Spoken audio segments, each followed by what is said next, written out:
सारी जिंदगी मैंने तुम्हें सुख दिया, प्यार दिया, खुशी दी, और आज वो दिन आ गया है कि तुम मुझे छोड़कर जा रही हो।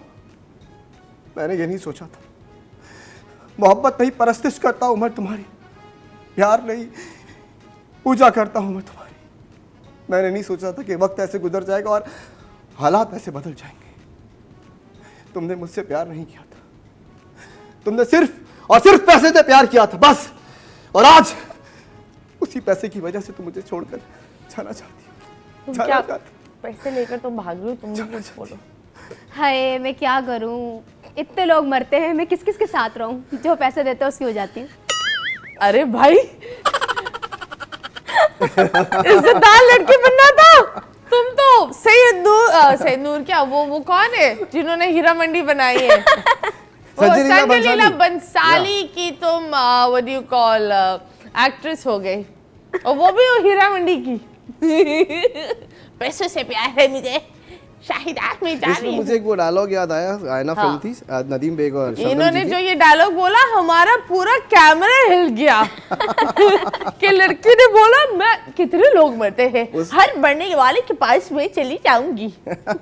तो शबनम जी और नदीम बेग साहब की फिल्म थी आयना। उसमें एक शॉट था कि शबनम जी जो है she was very moderate and very party girl type of girl, और उनका कैरेक्टर होता है कि वो नदीम बेग साहब की शादी हो जाती है उनसे, और वो घर आते हैं तो देखते हैं कि शबनम जी अपने रूप रंग में हैं।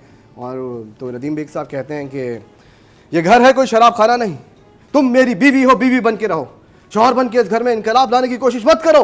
हाँ। मैं जो हूँ जैसा हूँ मुझसे बेजार हो तुम? साफ साफ बताओ रीटा, क्या अब तुम्हारे दिल में मेरे लिए प्यार नहीं है? क्या वो मोहब्बत नहीं है? तुम वो रीटा नहीं रही। मैं जान गया हूँ रीटा कि एक दौलतमंद बाप की बेटी को गरीब शौहर कभी रास नहीं आ सकता। तुम्हारे लिए बेहतर यही होगा कि तुम अभी इसी वक्त घर छोड़कर चली जाओ। मैं सुबह उठकर तुम्हारी शक्ल नहीं देखना चाहता। मतलब पूरी रात गुजारने के बाद बोलते हैं सुबह तुम चली जाओ, रात को देख कर जाना। मत देखो। ये वो वाला कैरेक्टर है बेसिकली। पर मुझे एक बात बताओ, अभी तक समझ में नहीं आता कि मॉडर्न को हमेशा शराबी और आउट गोइंग क्यों, मतलब ऐसा क्यों बनाते हैं? ये मैंने ड्रामास में भी देखा है। हमेशा कोई तीसरा बंदा निकालने, वो बाहर से आती है, वो बच्ची ने पहने हुए होते जीन्स और टॉप, और शुरुआत में हेलो, ये क्यों? Why? That is a misconception and it's a big example of a mechanical acting कि आपने स्टीरियोटिपिकल टाइप कैरेक्टर्स बना दिए हैं और उसी में ही आपने उसको ही कैरेक्टर को ढाल दिया है। The thing is this, moderate और literate होने का मतलब ये नहीं कि that is something else, something which is out of the track and out of the way। कि अगर बाहर से आई है, बच्ची ने जीन्स और टॉप पहनी हुई है, तो बेवफाई तो ऐसे चाय पापे की तरह कर लेगी।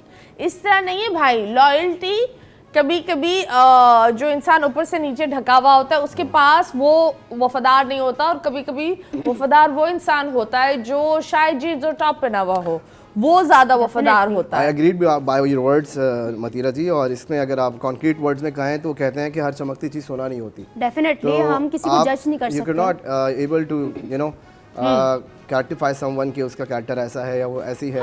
Loyalty something comes from your core of your heart. You cannot express by yourself or by your get up. So that is an something else कि आपका जो एक सोल कनेक्शन होता है और एक जो इनर कनेक्शन होता है, इनर लॉयल्टी, सिंसियरिटी होती है, वो आपके दिल से और आपके बिहेवियर से नजर आती है rather than your getup. Absolutely, दिल से भी नजर आती है और जेब से भी। लोग बोलते हैं ना, अल्लाह मियाँ कभी कभी किसी इंसान को बहुत ज्यादा देखकर आजमाता है, क्योंकि जब इंसान के अंदर सब कुछ आ जाती है तो दो चीजें हैं, आए तो वो बहुत कुछ बदलाव अच्छा करने लगता है, या उसके अंदर एक फिरौन पैदा हो जाता है।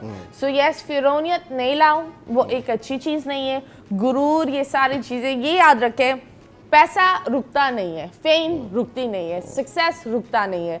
जो सिर्फ रुकते हैं वो है आपके रिश्ते, आपके इर्द गिर्द के लोग, और इंसान का अपना दिल और इंसान की अच्छाई है सबसे। अगर आप सबसे मुझे ये लगता है कि इम्तिहान में सबसे ज़्यादा इम्तिहान उन लोगों का होता है जो बड़े दिल के साफ होते हैं, जो अल्लाह के करीब होते हैं ना। अल्लाह उसके लिए ही आजमाइशें बनाता है। एब्सोल्युटली। अल्लाह आप बताओ, आप इन्होंने तो अपना हुनर दिखा दिया, आप क्या दिखाओगी? तुम्हारा हुनर क्या है? मेरा हुनर दांत acting दिखा है। रही है, मैं तो बोली मेरे दांत है, मेरा मुंह है और मैं हूँ। क्या आपका हुनर ये है? जी है, मैं हंसती रहती हूँ हमेशा। हंसती रहती हो, मतलब हर जगह हंसती रहती हर हो। जगह मैं ये समझती हूँ आपको हर हाल में अल्लाह का शुक्र अदा करना चाहिए। आहा। हर हाल में आप परेशान में हो तब भी आप के पास सब कुछ है तब भी, क्योंकि अल्लाह पाक ने यही फरमाया कि मैं किसी को दे के आजमाता हूँ, किसी को लेके आजमाता हूँ, तो आप मेरी रज़ा में शामिल हो। क्या तो बात मैंने बस है। यही किया। Wow great. अब हम QTV से आ जाते हैं 21 पर। So yes, मुझे ये बताओ बच्ची, हुनर और क्या है तुम्हारा सीक्रेट टैलेंट जो किसी को नहीं पता, अकेले तुम्हें ही बताओ। मेरा टैलेंट, मुझे एक्टिंग का बहुत शौक था। अकेले अकेले एक्टिंग करती हो? नहीं, मेरा भी एक्सपीरियंस एक ही ड्रामे का गुजरा है Okay. और वो भी एक्सपीरियंस अच्छा नहीं था। क्यों, क्या हुआ? क्योंकि उन्होंने मुझे तुम्हें 2 चुपड़ मंथ मारी? का नहीं, मेरा 2 मंथ का सेगमेंट था। मुझे हाँ। 10 डेज में मेरा कैरेक्टर ख़त्म हो गया और कैरेक्टर भी बहुत अच्छा था, नेगेटिव कैरेक्टर था मेरा। Okay. फर्स्ट मेरा एक्सपीरियंस था, तो मेरा एक्सपीरियंस चैनल वालों के साथ भी अच्छा नहीं गुजरा और काम करने वालों के साथ भी अच्छा नहीं गुजरा। कौन सा कैसा channel? मेरा नसीब मन टीवी से जब मैं कर Okay. रही थी नमरा शाहिद के साथ। ओके जी। कैसे तुम्हारे नसीब? तुमने बोला हाय कैसे हाय, मेरा कैसा नसीब? मेरा बदनसीब हो नसीब। गई। ये तो हो ही गया। खैर, जब बात होती है सोशल मीडिया और इन चीजों की, तो आप बताओ सबसे डार्केस्ट मोमेंट जिंदगी के क्या थे?